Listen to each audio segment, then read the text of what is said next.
Hi, this is Reading the Bible with me from A to Z, a project I'm doing for myself, for my children, and for anyone who wants to listen. There's a certain power that comes with reading the word out loud.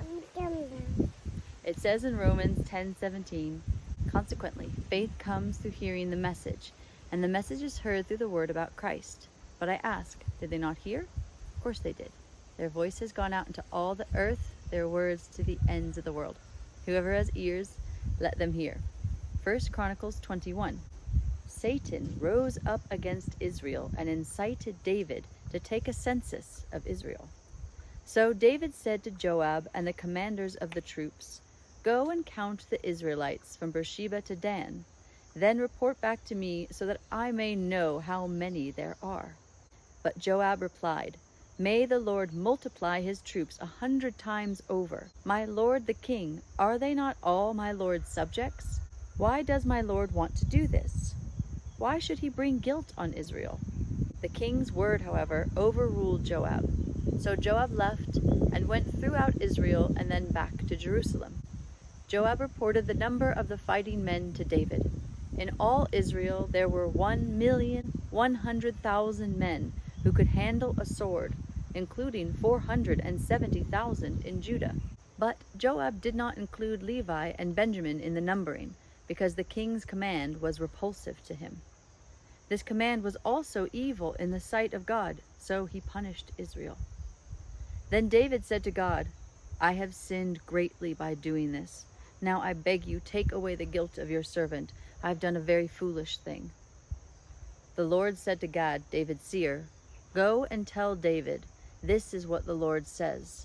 I am giving you 3 options. Choose one of them for me to carry out against you."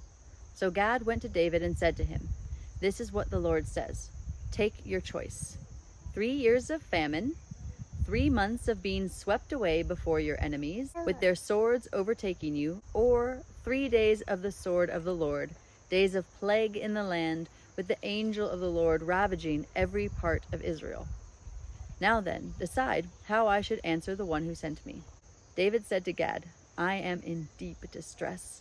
Let me fall into the hands of the Lord, for his mercy is very great, but do not let me fall into human hands." So the Lord sent a plague on Israel, and 70,000 men of Israel fell dead. And God sent an angel to destroy Jerusalem. But as the angel was doing so, the Lord saw it and relented concerning the disaster, and said to the angel who was destroying the people, "Enough, withdraw your hand." The angel of the Lord was then standing at the threshing floor of Araunah the Jebusite. David looked up and saw the angel of the Lord standing between heaven and earth, with a drawn sword in his hand extended over Jerusalem. Then David and the elders, clothed in sackcloth, fell face down. David said to God, "Was it not I who ordered the fighting men to be counted? I, the shepherd, have sinned and done wrong. These are but sheep. What have they done? Lord my God, let your hand fall on me and my family, but do not let this plague remain on your people." Then the angel of the Lord ordered Gad to tell David to go up and build an altar to the Lord on the threshing floor of Araunah the Jebusite.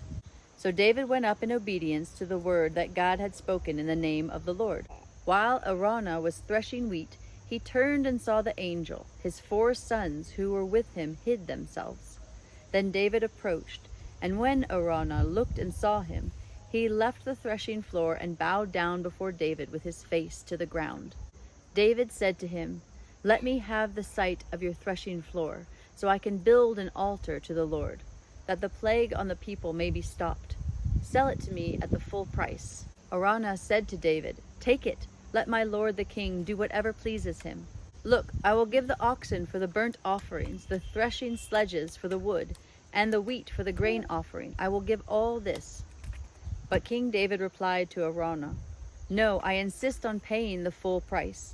I will not take for the Lord what is yours, or sacrifice a burnt offering that costs me nothing." So David paid Araunah 600 shekels of gold for the site. David built an altar to the Lord there, and sacrificed burnt offerings and fellowship offerings. He called on the Lord, and the Lord answered him with fire from heaven on the altar of burnt offering. Then the Lord spoke to the angel, and he put his sword back into its sheath. At that time, when David saw that the Lord had answered him on the threshing floor of Araunah the Jebusite, he offered sacrifices there. The tabernacle of the Lord, which Moses had made in the wilderness, and the altar of burnt offerings were at that time on the high place at Gibeon. But David could not go before it to inquire of God, because he was afraid of the sword of the angel of the Lord.